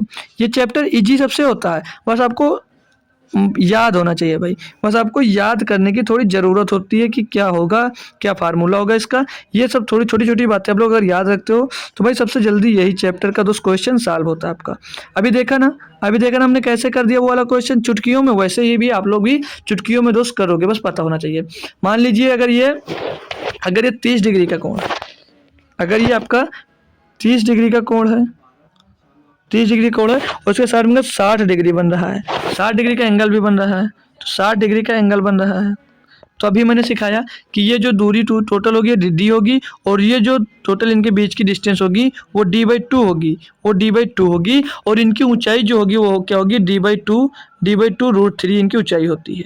तो ऐसे मिलेगा, ऐसे कर सकते हो। अगर ये कोण भैया आपका 30 डिग्री है, ये कोण आपका 30 डिग्री है, और बढ़कर ये कोण कितना हो जाता है? अगर ये 45 डिग्री का है, अगर ये 45 डिग्री का कोण बन जाता है, अगर ये 45 डिग्री का कोण बन जाता है, अगर ये 45 डिग्री का थीटा मतलब कोण बन जाता है, तो जो ये डिस्टेंस है ये डी रहेगी, ये डिस्टेंस आपकी डी रहेगी, और जो ये डिस्टेंस हो जाएगी, ये वाली डिस्टेंस क्या बदल कर बन जाएगी? तो ये डिस्टेंस हो जाएगी, लिख लीजिए भाई d/2, ये डिस्टेंस हो जाएगी आपकी d/2 और ब्रैकेट के अंदर √3 + 1, √3 + 1 हो जाएगा। और ऊंचाई कितनी हो जाएगी? तो ऊंचाई हो जाएगी d/2 ब्रैकेट के अंदर √3 + 1, √3 + 1, ये हो जाएगी इनकी दोस्त ऊंचाई, ठीक है भाई, क्लियर। और इसमें अगर ये कोण आपको 45 का दे दिया जाए, ये कोण आपका 45 डिग्री का हो जाता है, अगर ये कोण आपको 45 डिग्री का हो जाता है, और ये वाला कोण अगर 60 डिग्री का है, ये वाला कोण अगर 60 डिग्री का होता है, तो इसके बीच की तो ये दूरी होगी, ये होगी डी ही, ये डिस्टेंस आपकी डी ही होगी, और ये दूरी कितनी हो जाएगी? तो ये दूरी हो जाएगी d/2, ये दूरी हो जाएगी d/2 और ब्रैकेट के अंदर √3 + 1, और ये ऊंचाई क्या हो जाएगी भैया? इनकी ऊंचाई यानी कि हाइट क्या हो जाएगी? d/2 और √3, एक मिनट थोड़ा पीछे करके लिखता हूँ, ठीक है। इनकी हाइट लिख लेंगे भाई, इनकी हाइट चेंज होगी इसकी, ठीक है। तो इसकी हाइट क्या होगी? d/2 √3 और √3 ब्रैकेट के अंदर √3 + 1, ये होगा। तो इन तीनों को आप लोग लिख लीजिएगा भैया, आप लोग यहाँ से बेहतरीन तरीके से आप लोग कर सकते हो। इसका स्क्रीनशॉट सभी बच्चे ले लें कि कहाँ पर कौन सा फार्मूला यूज होगा, बस थोड़ा सा फार्मूला से आपका आंसर करेक्ट एकदम सही जवाब तुरंत आ जाता है भाई, तुरंत आपका सही जवाब आ जाता है, ठीक है। आगे बढ़ें, अगला क्वेश्चन देखिए, क्वेश्चन नंबर 11 हो गया ना? हाँ हो गया। 12 नंबर देखेंगे भाई, ए बराबर बी, जैसे a/b का मान क्या दिया है? 3/4, तो यहाँ पर रखना 5a - 3b, ये ज्ञात क्या करना है आपको? 5a माइनस 3b बट्टे में 7a प्लस का 2b, ये यहाँ पर आपको ज्ञात करना है। ज्ञात कर लीजिए भैया। चलो यार मिट ही गया दोस्त, लिख लो कोई बात नहीं। तो a बराबर दिया 3 और b बराबर दिया 4, आपको मान ज्ञात करना 5a माइनस 3b और बट्टे में 7a प्लस का 2b का मान ज्ञात करना है। रखेंगे 5 मल्टीप्लाइड बाई a का मान क्या है 3 और माइनस का 3 गुणे में b का मान कितना 4 बट्टे में भैया 7 गुणे में a का मान 3 और माइन प्लस 2 b का मान 4, भैया 5 15 3 चौक 12, 12 में से 15 में से 12 जाएगा, 3 बचेगा, नीचे 7 21 और 2 चौको 8, 21 और 29, भैया 3/29 इसका सही जवाब होगा। 3/29 सही जवाब होगा। ऑप्शन नंबर 3 डी में दोस्त दिया गया था। ऑप्शन नंबर डी में भैया ये आपको दोस्त दिया गया था। अगला क्वेश्चन दिया है बिग मार्ट कार्ड से भुगतान करने पर 5% की छूट देता है। किसी वस्तु पर 10% का लाभ प्राप्त करने के लिए अंकित मूल्य क्रय मूल्य से कितने प्रतिशत, मतलब वो अगर 5% की छूट देता है तब भी उसको 10% का प्रॉफिट होता है। तो मैंने इस टाइप का क्वेश्चन बताया है कि आपको सीपी और एमआरपी निकालने के लिए बेहतरीन तरीका बताया हुआ। बोलोगे क्या बताया सर? तो जितना डिस्काउंट दे रहे हो वो 100 माइनस डिस्काउंट और जितना प्रॉफिट ले रहे हो उतना 100% प्रॉफिट कर दीजिए तो आपकी एमआरपी निकल आएगी। तो डिस्काउंट 5% की दे रहे हो यानी कि 95 में बेच रहे हो और प्रॉफिट 10% की ले रहे हो यानी कि 110 में बेच रहे हो भैया। ठीक है, बोलो कि जी सर। तो यानी कि यहाँ से कितना प्रॉफिट ले रहे हो भैया? यहाँ पर प्रॉफिट ले रहे हो 15 की प्रॉफिट ले रहे हो आप। 15 की प्रॉफिट किस में ले रहे हो? बोलोगे 95 में ले रहा हूँ, मल्टीप्लाई 100 कर दीजिए भैया, आपका आंसर मिल जाएगा। आपका आंसर दोस्त मिल जाएगा 5 से 15 हो जाएगा, 5 से इसके बाद 19 बच जाएगा। तो ये आंसर कितना आ जाएगा? 300/19। 300/19 तो 19 सेकंड 19 बचेगा, 11 हो जाएगा 110। तो 19 बचे 95, 19 बचे 95 बचे कितना 15। तो 15 सही, 15/2 19%। इतने प्रतिशत के आप लोग लाभ कमा रहे हो। ऑप्शन नंबर 20 सही है। कोई दिक्कत थी भैया? हलवा क्वेश्चन होता है। क्या होता है? हलवा क्वेश्चन होता है। अगला या एक चुनाव में एक उम्मीदवार जिसने 37% मत प्राप्त किया, मतलब एक उम्मीदवार है जो 37% मत प्राप्त किया है। आगे क्या बोल रहा है? विजयी उम्मीदवार से 52,000 मतों के अंतर से हारा। इस चुनाव में दोनों उम्मीदवारों को डाले गए मतों की कुल संख्या कितनी है? एक जब 37% पाता है तो जो दूसरा होगा वो कितना पाएगा? 100% टोटल मत होते हैं। तो एक 37 पा गया तो दूसरा कितना पाया होगा भैया? 63% पाया होगा। ठीक है, 63% पाया होगा। हारा कितने प्रतिशत है? तो हारा भैया यहाँ पर 13 में 7 गया 6 और 5 में 3 गया 2, 26% से हारा है। और 26% हारा, उसका मान कितना दिया? बोला कि 5,20,000 मतों से हारा भैया। 52,000 नहीं, 5,20,000 मतों से हारा है। तो एक का मान निकालोगे कितना आ जाएगा? 26 दूना 52, 20,000 आ जाएगा। एक बराबर कितना आ जाएगा? 20 बराबर। पूछा क्या है? तो डाले गए मतों की कुल संख्या 100% डाला गया है। 100 का गुणा करोगे, डबल जीरो पीछे और चिपका दीजिए तो भाई बहुत आ जाएगा यार। 3 3 6 मतलब भैया 20 लाख। ऑप्शन नंबर डी सही है। 20 लाख वोटर टोटल थे भाई। आसान क्वेश्चन था, सभी बच्चे उड़ा दिए होंगे इसको। क्वेश्चन नंबर 15 बोल रहा है, ये भाई थोड़ा टफ पड़ जाएगा क्वेश्चन। आज ही कराऊं या कल से कराऊं इसको? आज ही करवा दूं या कल करवा दूं? चलो करवा देता हूं। एक समबाहु त्रिभुज के अंतःवृत्त के अंदर एक वर्ग खींचा गया है। यदि त्रिभुज की एक भुजा x है तो वर्ग का क्षेत्रफल ज्ञात कीजिए। भाई पहले इसका डायग्राम बना देता हूँ। एक समबाहु त्रिभुज में बना देता हूँ। ये इसका एक समबाहु त्रिभुज हो गया। समबाहु त्रिभुज हो गया। बोलोगे जी सर। त्रिभुज के अंदर भैया, त्रिभुज के अंदर एक वर्ग खींचा जाता है, मतलब इसके अंदर एक वर्ग खींचा जा रहा है भाई। इसके अंदर एक वर्ग भी बनाया जा रहा है।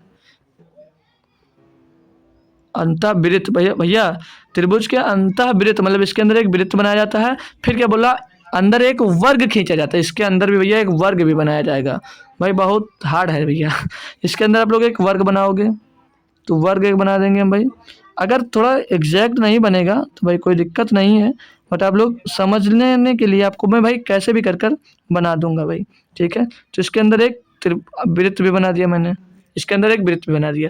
पूछ रहा है यदि त्रिभुज की भुजा यक्ष, मतलब ये जो एक था आपका समबाहु त्रिभुज, उसकी भुजा यक्ष है और समबाहु त्रिभुज की तीनों भुजाएं बराबर होती हैं। यक्ष है तो बोला तो वर्ग का क्षेत्रफल ज्ञात कीजिए। मतलब इसका क्षेत्रफल ज्ञात करना। इसकी भुजा हम अगर a मान लेते हैं, वर्ग की भुजा को हम अगर a मान लेते हैं, ठीक है। तो समबाहु त्रिभुज की इसकी ये केंद्र हो गया, तो इसका रेडियस कितनी होगी? इसकी रेडियस कितनी होगी? अंतःवृत्त की त्रिज्या हम पढ़ाए थे एक बार कल ही स्तंभ जब बताए हैं आपको। तो अंतःवृत्त की त्रिज्या क्या होती है? स्मॉल आर होती है। और स्मॉल आर का फार्मूला क्या बताया था आपको? स्मॉल आर का फार्मूला क्या बताया था? a/√3, a/2√3 यही बताया था। बोलोगे जी सर जी। तो यहाँ पर भुजा कितनी है? x है। तो अंतःवृत्त की त्रिज्या कितनी निकल कर आ जाएगी? x/2√3 यही तो निकल कर आ जाएगा। यही तो निकल कर आ जाए। पूछा है आपसे तो वर्ग का क्षेत्रफल, और ये टोटल ये बिकड़ कितना हो जाएगा, ये 1 आर इधर हो जाएगा, यानी कि ये टोटल 2 आर हो जाएगा, 2 आर हो जाएगा। तो निकालना है कि आपको तो वर्ग का क्षेत्रफल है, यानी कि तो हो क्या जाएगा, ये ए होगा 2a हो जाएगा, लेकिन ये रूट का 2a होगा, रूट 2a हो जाएगा। और बराबर में भैया जब 2 उधर है तो 2 इधर हो जाएगा, यानी कि ये जो आपकी त्रिज्या निकल कर आई ये भी आपकी डबल हो जाएगी, क्योंकि हम जो यहाँ पर क्षेत्रफल ये डबल हो गया। तो कितना हो जाएगा, ये 2 गुणे एक्स लिख दीजिए, 2x अपान 2√3 लिख दीजिए, ये हो जाएगा। तो ये 2 से ये 2 कैंसिल हो जाएगा। तो यहाँ पर जो ये रूट बचा है, यहाँ पर जो रूट 2 है ना, वो हम भेज देंगे किधर, इस साइड में भेज देंगे, इधर भेज देंगे। तो ए बराबर क्या मिल जाएगा, x अपान √2 से √3 गुणा हो जाएगा, तो क्या बचेगा, बटे में √6 हो जाएगा, बटे में √6 हो जाएगा। अब अगर हम ये क्या आ गई, ये भुजा आ गई आपकी किसकी भुजा आ गई भैया, वर्ग की। और भैया इसका क्षेत्रफल क्या होता है, भुजा स्क्वायर। वर्ग के क्षेत्रफल क्या होता है, भुजा स्क्वायर, यानी कि ए का स्क्वायर। तो क्षेत्रफल यहाँ से निकालोगे अगर, तो ए स्क्वायर करोगे तो ये क्या मिल जाएगा भैया, ये क्या मिल जाएगा बता सकते हो भाई, x square upon x square बटे 6, क्योंकि रूट में भैया 6 है। तो एक्स स्क्वायर दोस्त बट्टे में दोस्त 6 हो जाएगा, क्योंकि ये स्क्वायर से स्क्वायर इसका रूट कट जाएगा। तो एक्स स्क्वायर बटे 6 यानी कि 1/6 एक्स स्क्वायर। भैया ऑप्शन नंबर बी सही जवाब है। अच्छे से समझ गए ना भैया। तो जो ये 16 नंबर क्वेश्चन होगा, अब आपको दोस्त किसमें, अब आपको दोस्त HW में आंसर दे पाओगे दोगे, नहीं तो कल जो प्रैक्टिस में करवाऊंगा वहीं से दोस्त स्टार्ट कर दूंगा, आप लोग कर लीजिएगा, ठीक है। तो आज की क्लास कैसी लगी सभी बच्चे दोस्त कमेंट बॉक्स में जरूर बता देना, और होमवर्क का क्वेश्चन होगा आपसे तो दे देना। अभी तक अगर टेलीग्राम चैनल जो बच्चा ज्वाइन कर लिया है, तो बच्चा मेरा टेलीग्राम चैनल जरूर ज्वाइन कर लिया तो अच्छी बात है, नहीं किया तो ज्वाइन कर लेना। क्लास कैसी लगी ये बात आपको कमेंट बॉक्स में दोस्त बता के जाना है। और कल फिर से आपको NTPC की क्लास होगी। मेन बात SSC GD की बता दूं, SSC GD दोस्त मैं आज से चैप्टर वाइज स्टार्ट कर रहा हूँ। आज से मैं दोस्त चैप्टर वाइज क्लास स्टार्ट कर रहा हूँ, और क्लास आपकी दोस्त चैप्टर वाइज स्टार्ट होगी, जो नंबर सिस्टम से होगी। किससे स्टार्ट होगी भैया, तो नंबर सिस्टम से स्टार्ट होगी। और नंबर सिस्टम में पहली क्लास आपकी होगी यूनिट डिजिट की। किसकी होगी, यूनिट डिजिट से। इतने बेहतरीन कॉन्सेप्ट बताऊंगा दोस्त कि आज तक सीखा नहीं होगा आपने, ठीक है। तो आप लोग जरूर आइएगा शाम को। अब शाम को क्लास 7 बजे से होगी, शाम को क्लास 7 बजे से होगी या 9 बजे से होगी, ये आपको टेलीग्राम पे इन्फॉर्म कर दिया जाएगा। आप लोगों को क्या पसंद है, इन दोनों में से कौन सा समय अच्छा है, तो ये भी आप लोग जरूर बताना। तो मिलते हैं भैया आपको शाम को SSC GD की क्लास में। तब तक थैंक यू सो मच दोस्तों, जय हिंद।